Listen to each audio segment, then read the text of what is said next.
Être femme, ce n'est pas une donnée naturelle. Bah t'as vu comment c'est sexiste ? Les valeurs patriarcales oppressives qui régentent notre éducation. Qu'est-ce que c'est que le sexisme ? C'est le résultat d'une histoire.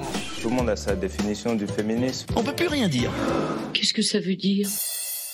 Salut, moi c'est Marie Jaudoin, je suis coach et formatrice inclusion et je tiens un compte Instagram dédié à la lutte contre les LGBT-phobies. Aujourd'hui, Marine Pétroline m'a laissé le micro des Chroniques du sexisme ordinaire, le podcast qui débusque le sexisme dans les moindres recoins. Sexisme, féminisme, genre, virilité, transidentité, vous êtes perdus ? Pas de panique, tout s'explique. Aujourd'hui, on se demande c'est quoi l'NBiphobie. L'NBiphobie, aussi appelée non-binaire phobie, désigne l'ensemble des discriminations et violences à l'encontre des personnes non-binaires. Dans NBiphobie, NB est la prononciation anglaise de NB, et NB est l'abréviation du terme non-binaire. Pour être sûr de tout comprendre, tu peux écouter l'épisode « C'est quoi non-binaire ?» Quand on parle de non-binarité, on pense souvent à la transidentité. Une personne transgenre est une personne dont l'identité de genre diffère du sexe qui lui a été assigné à la naissance. Une personne assignée homme peut finalement s'identifier comme femme et vice-versa. Certaines personnes transgenres peuvent choisir de subir des traitements médicaux, hormones ou chirurgies, pour aligner leur corps à leur identité de genre vécue, mais ce n'est pas obligatoire. Parmi les personnes transgenres, il y a les hommes trans, les femmes trans et les personnes non-binaires. Aussi appelées genderqueer, ce sont des personnes qui, en termes de genre, ne s'inscrivent pas dans une norme binaire. Elles ne s'identifient ni strictement homme, ni strictement femme, mais soit entre les deux, soit un mélange des deux, soit l'un et l'autre par alternance, soit aucun des deux.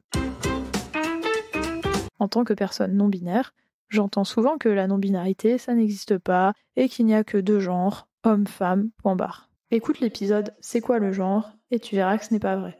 On entend aussi que ce serait une mode chez les jeunes ou un moyen de se faire remarquer. Tout ça, c'est de l'NBiphobie. Et au quotidien, pour les personnes non-binaires, ça donne un déni de l'identité des personnes non-binaires.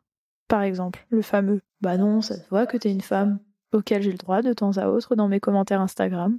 Mais aussi, une injonction à devoir justifier son identité. Par exemple, « Ah bon, mais pourquoi tu ne te dis pas simplement homme ou femme ? Explique-moi. » Du mégenrage, c'est-à-dire l'utilisation volontaire ou involontaire des mauvais pronoms, par exemple, genrer une personne au féminin avec le pronom elle, alors qu'elle souhaite être genrée au neutre avec le pronom il.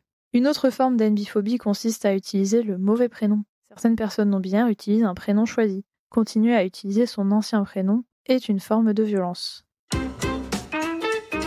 Les personnes non-binaires peuvent aussi souffrir de devoir être explicitement incitées à s'identifier comme homme ou femme dans tous les aspects de leur vie. Formulaire administratif où il faut remplir la case homme-femme, la répartition genrée des WC publics ou des vêtements dans les magasins, les madame-monsieur à tout bout de champ dans les commerces. Et, comme pour toutes les personnes dont l'identité ne répond pas à la norme cisgenre et hétérosexuelle, les personnes non-binaires peuvent subir des violences physiques et verbales, un rejet social et familial, un refus d'embauche ou de logement et des remarques désobligeantes. L'NBiphobie, comme toutes les formes de discrimination, est inacceptable. Les personnes non-binaires ont le droit d'être respectées dans leur identité de genre et de vivre hors de la violence. Alors, comment agir contre l'NBiphobie ? À ton échelle, tu peux te renseigner sur la non-binarité et écouter les personnes directement concernées sans remettre en question leur identité. À échelle nationale, la communauté non-binaire réclame la reconnaissance légale et administrative avec mention neutre ou non-binaire sur les documents officiels, voire la suppression de la mention de genre sur les documents officiels, l'utilisation effective de pronoms inclusifs comme IEL ou AL, davantage d'éducation et de sensibilisation dans les écoles, les entreprises ou les institutions, des espaces publics inclusifs et sûrs, des lois antidiscrimination et des mécanismes de plainte efficaces, des soins de santé adaptés pour les personnes non-binaires souhaitant transitionner médicalement.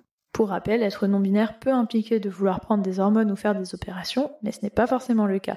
Et enfin, une représentation médiatique positive et diversifiée. Non, les personnes non-binaires ne sont pas toutes blanches, minces et androgynes. Voilà, maintenant tu sais ce qu'est l'NBiphobie. Les mots sont importants car, comme le dit Beauvoir, nommer c'est dévoiler, et dévoiler c'est déjà agir.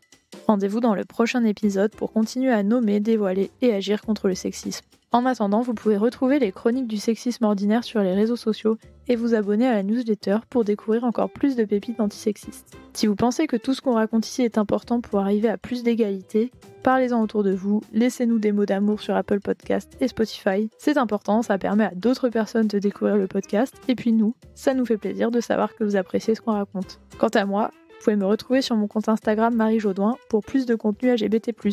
À plus!